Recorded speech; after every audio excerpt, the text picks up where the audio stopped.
In this video, we're going to take a really quick look at how you can hide rows in Excel. Now, hiding rows is useful if you want to present a smaller set of data that's a bit less busy, but you don't want to actually delete any data.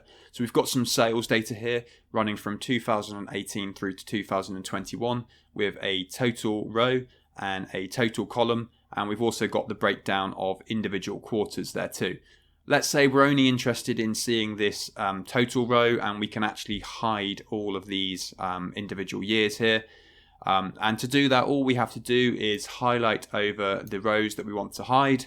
So from row 5 through to row 8, right click and hide, and then you'll see they've all disappeared. But if I do Control Z, you'll see that they're not deleted, so they're still there.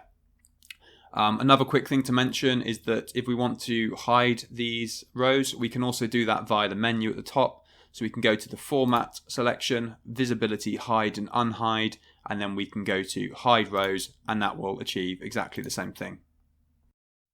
Thanks for watching this video. If you found it useful, don't forget to like and subscribe, and I'll see you in the next one.